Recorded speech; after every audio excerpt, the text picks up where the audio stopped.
বান্ধবীর বিয়েতে গিয়ে দেখি নতুন বর আমার প্রেজেন্ট বয়ফ্রেন্ড। আমার বুকটা ধুপ করে কেঁপে উঠল, হৃৎপিণ্ডটা থেমে গেল। আমি বাকরুদ্ধ হয়ে দাঁড়িয়ে আছি। কাল রাতে এই মহানায়ক আমাকে বলেছে সে ট্যুরে যাচ্ছে, নেটওয়ার্কের সমস্যা থাকলে ফোন বন্ধ দেখাবে, অথচ সে সোজা বিয়ের পিঁড়িতে। 2 বছর 15 দিনের রিলেশন আমাদের, কত খুনসুটি আর কত ভালোবাসার স্মৃতি আমাদের। আমার চোখে রাফি সৎ, নম্রভদ্র এক ছেলে। তার চেয়ে বড় কথা, আমাকে নিয়ে ভীষণ সিরিয়াস, সে খুব কেয়ারিং ছেলে। অথচ ছেলেটা না জানিয়ে সোজা অন্য মেয়েকে বিয়ে করতে চলে এলো। অথচ আমি টু শব্দটিও জানলাম না। বিয়েটি যেহেতু ঘরোয়াভাবে, তাই সবাইকে ড্রয়িং রুমের পাশের রুমটিতে বসানো হয়েছে। অধীর আগ্রহ নিয়ে হবু দুলাভাইকে দেখতে গেলাম। জানলার ফাঁকে চোখ রাখতেই রাফিকে দেখলাম। অনেকগুলো ছেলেদের মধ্যে রাফি ধবধবে সাদা পাঞ্জাবি পরে আছে। রাফি বলছিল রাতের গাড়িতেই সে চট্টগ্রাম যাচ্ছে, অথচ সে সিরাজগঞ্জে। ভাবলাম বন্ধুর বিয়েতে হয়তো এসেছে। পাশে থাকা নীলিমাকে বললাম, বর কোনটা রে? নীলিমা অনিমার ছোট বোন। সে হাতের ইশারায় দেখালো রাফিকে। আমি পুরো কনফিডেন্ট ছিলাম যে রাফি বর হতেই পারে না। নীলিমা বলল, চলো ভেতরে চলো। আমি বললাম, আমার ওয়াশরুমে যেতে হবে, তুমি যাও, আমি পরে আসছি। ও চলে গেল। পায়ের তলাটা যেন সুপার গ্লু দিয়ে লাগানো হয়েছে আমার, ওখান থেকে সরতেই পাচ্ছি না। শরীরের সমস্ত শক্তি যেন কেউ শুষে নিল। পুরো পৃথিবীটা যেন ঘুরতে লাগলো। আমি নড়তে পারছি না। এত ভালোবাসার মানুষটা না জানিয়ে বিয়ে করতে চলে এলো, কিন্তু কেন? আজ অনিমার বিয়ে। অনিমা আমার স্কুল জীবনের বান্ধবী, খুবই ঘনিষ্ঠ বন্ধুত্ব আমাদের। অনিমার বাবাও আমার বাবার ক্লোজ ফ্রেন্ড। বাবার জব ট্রান্সফারের সাথে আমরা শিফট হতে হয়েছে ঢাকায়, তাই দেখা সাক্ষাৎ কমই হয়, তবে কথা হয় প্রতিদিন। সকালে ঘুম থেকে উঠে জানতে পারলাম অনিমাকে পাত্রপক্ষ দেখতে আসবে, পছন্দ হলেই বিয়ে। তাই আমরা যেন এক্ষুনি ঢাকা থেকে সিরাজগঞ্জে চলে আসি। বেস্ট ফ্রেন্ডের বিয়ে বলে কথা, না এসে কি থাকতে পারি? তাই চলে আসলাম।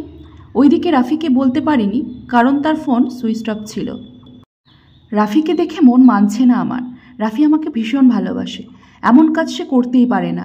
আমি পরপর কয়েকবার ফোন করলাম, কিন্তু ফোন সুইচ অফ বলল। আমি তড়িঘড়ি করে অনিমার কাছে গেলাম। ওর মুখটাতে লাজুক লাজুক ভাব ফুটে উঠেছে। আমাকে দেখেই মাথাটা নিচু করলো। অন্য সময় হলে হাসি ঠাট্টায় দুটো কথা বলতাম হয়তো, কিন্তু এখন এই মুহূর্তে আমার অন্তরপুরে ছায় ছায়। নিজের চোখকেও ভুল প্রমাণিত করতে অধীর আগ্রহে ওকে জিজ্ঞাসা করলাম, তোর বরের নাম কী রে? অনিমা বলল, তা তো মনে নেই। তুই বর দেখেছিস শিনু? আমার নাম সিনথিয়া, ও আমাকে ভালোবেসে শিনু বলে ডাকত। আমি নিজের যন্ত্রণা চোখের জল লুকাতে চোরের মতো চাহনি করছি, আর ঢোক গিলে অনেক কষ্টে কোনো রকমে কথা বলছি। কেন, তুই দেখিসনি? ঘরভর্তি মানুষের মধ্যে কি তাকানো যায়? লজ্জা লাগে না বল? আমি জানি অনিমা লাজুক স্বভাবের মেয়ে। ওর বোকা কথা, লাজুকতা আমার ভালো লাগলেও আজকে অসহ্য অসহনীয় লাগছে। এত ন্যাকামির কি আছে? আমি বিরক্তি নিয়ে বললাম, নিজের বর না দেখে রেজিস্ট্রি পেপারে সাইন করছিস? পাগল নাকি? যাকে, নাম কি ছেলের? ড্রয়ারে ছেলের বায়োডাটা রাখা আছে, দেখ। আমি তড়িঘড়ি করে উঠে ড্রয়ার খুললাম। মন প্রাণ দিয়ে চাইছি আমার যেন রাফি না হয় এটা। আমি তখনও ভাবছি রাফির কোনো আত্মীয়ের বিয়েতে হয়তো এখানে এসেছে। নীলিমা ছোট, ওর হয়তো বর চিনতে ভুল হয়েছে, কিন্তু আমার ধারণা ভুল প্রমাণিত হলো। ছেলের নাম রায়হান রাফি, আর ওরই ছবি দেওয়া। আমি বরফের মতো জমে গেলাম, সহ্য করতে পারছিলাম না। গোসল করার নাম করে ওয়াশরুমে ঘণ্টাখানিক কাঁদলাম, চোখ মুখ ফুলে একাকার। রাফির কথা অনুকে বলা হয়নি, কারণ ও প্রেম ভালোবাসা পছন্দ করতো না। ও জানলে আমার সাথে কথা বলা বন্ধ করে দিত, তাই বলিনি। পুরো 1.5 ঘন্টা পর আমি ওয়াশরুম থেকে বের হলাম। শুনলাম একটু পর বিয়ে পড়াবে, কাজই এসেছে। অনিমার তেমন সাজগোজ পছন্দ না, সাজানোর দায়িত্বটা আমার ওপরই পড়ল। খুব সাদামাটাভাবেই সাজালাম। মেরুন কালারের জামদানি, হালকা করে লিপস্টিক, আর একটু চিকন কালিতে চোখটা এঁকে দিলাম। গলায় একটা পাতলা চেন, ডায়মন্ডের নেকটা সূক্ষ্ম চেইনটাকে অবলম্বন করে আঁকড়ে ধরে আছে। ফর্সা গলাটার মাঝখানে পাথরটা ঝিলিক দিয়ে উঠছে, তবুও অনিমাকে একদম পরীর মতো লাগছে। আমার ভেতরটা তখন আগুনে দগ্ধ। এই যন্ত্রণা যে পায়নি সে কোনো দিন বুঝবে না। আমি আসার আগেই ওদের কাগজে কলমে বিয়ে হয়ে গেছে, শুধু ধর্মীয়ভাবে বিয়েটা বাকি। আমি চাইলে রাফির মুখোমুখি হতে পারি, কেন করলো এমন জানতে চাইতে পারি, কিন্তু ইচ্ছেটাই মরে গেছে। যে ভালোবাসার প্রতিশ্রুতি দিয়ে লুকিয়ে বিয়ে করতে আসে তার মুখোমুখি আমি কোনোদিনই হব না। আজ অনিমাকে নিয়ে গেলেই সকালের গাড়িতে আমি ঢাকায় চলে যাব, সব ভুলে যাব। চোখ দুটো ভীষণ যন্ত্রণা করছে, যতটা পারছি লোকচক্ষুর আড়াল হয়ে থাকছি। নামাজ শেষে সবাই ড্রয়িং রুমে গেল। একপাশে বসানো হলো বরসহ কয়েকজন, মাঝখানে পর্দা টেনে দেওয়া হলো। বর বউ মূলত সামনাসামনি বসে আছে, মাঝখানে পর্দা দেওয়া।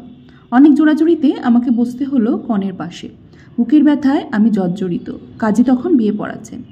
আমার চোখের পানি টইটুম্বুর। চোখের পানি লুকাতে মাথায় কাপড় টেনে নিলাম। ওপাশ থেকে কাজী খুতবা পাঠ করতে নিলেন। তারপর বিয়ের নিয়ম অনুযায়ী যখন বললেন, বলো মা কবুল। অনিমা তখন চুপ করে রইল। পাশে বসে থাকা অনিমার ভাবি অনিমার মাথায় হাত বুলিয়ে বলল, কবুল বল। অনিমা হুহু করে কাঁদল। আমার বুকটা যন্ত্রণায় ক্রমশ ভারী হয়ে উঠছে, হাত পা কাঁপছে, চোখের পানিতে ভিজে উঠছে আমার ওড়না। সবাই ভেবে নিচ্ছে বান্ধবীর জন্য বুক ভাসাচ্ছি, ওর সাথে সবাই আমাকেও সান্ত্বনা দিচ্ছে, কিন্তু কেউ আমার বুকের ব্যথা দেখছে না।